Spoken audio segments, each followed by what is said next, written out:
राजनीतिक हिस्सेदारी की बात होगी, अगर राजनीतिक भागीदारी की बात होगी, तो निश्चित तौर पर मैं कह के जाता हूं, लिख लो, इलेक्शन के पहले तुमको डिप्टी सीएम भी बनाना पड़ेगा।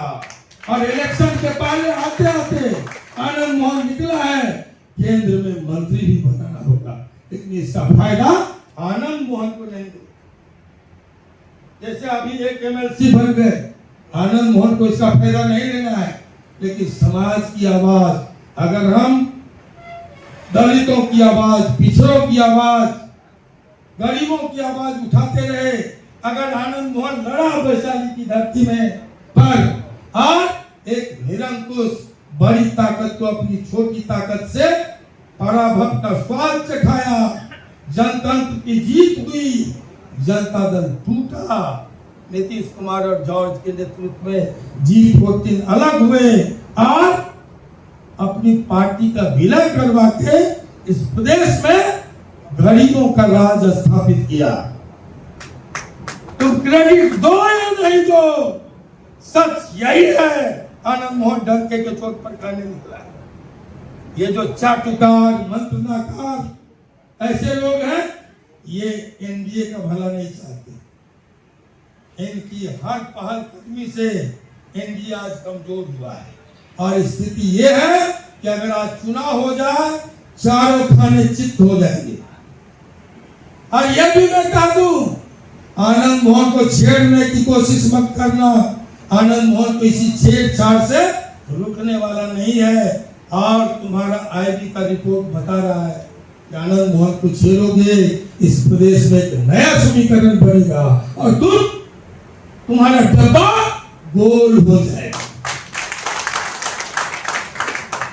इसलिए मैं बड़ी बेबाकी से मैं आप सबों को, ऐसे लोगों को, क्योंकि एक दर्द है, एक पीड़ा है, एक कष्ट है, एक संघर्ष है, एक इतिहास है आनंद मोहन का, कि किस मुश्किल से यहाँ सुशासन की स्थापना, लेकिन नीतीश कुमार के सारे मेहनत को, सारे विकास पर आज पानी फेरने की पैमानों की कोशिश है। हमने तो कहा था, जो लोग कहते हैं मंत्री नहीं बनाए, मंत्रिमंडल गठन के 1 महीना पहले में आया, एयरपोर्ट पर उतरा था और हमने कहा इस संपूर्ण हिंदुस्तान का राजनीतिक महकमा हक का पक्का है, हक प्रभ है नीतीश कुमार को किन परिस्थितियों में सत्ता से बेदखल किया। यही तो आनंद मोहन बोला था, सब कुछ ठीक ठाक जा रहा था। तुमने कहा 25 से 30, फिर से नीतीश, बीच में ऐसी क्या परिस्थिति आई कि अचानक नीतीश कुमार को हटाया गया। और तब हमने कहा था कि मंत्रनाकारों ने गलती कर दी, नुकसान कर दिया, ठंडे मन से एनडीए का शीर्ष नेतृत्व सोचे। लोग कहते हैं गन पॉइंट पर नीतीश कुमार से इस्तीफा लिया गया। और देखिए बेईमानों को, आनंद मोहन को गाली दिलवाता है जिन लोगों से कभी नीतीश कुमार अपने मुख्यमंत्री आवास में खड़े रहते थे और दुनिया भर के लोग माननीय मुख्यमंत्री जी से, नीतीश कुमार जी से मिलने जाते, दरबार सजाने जाते थे।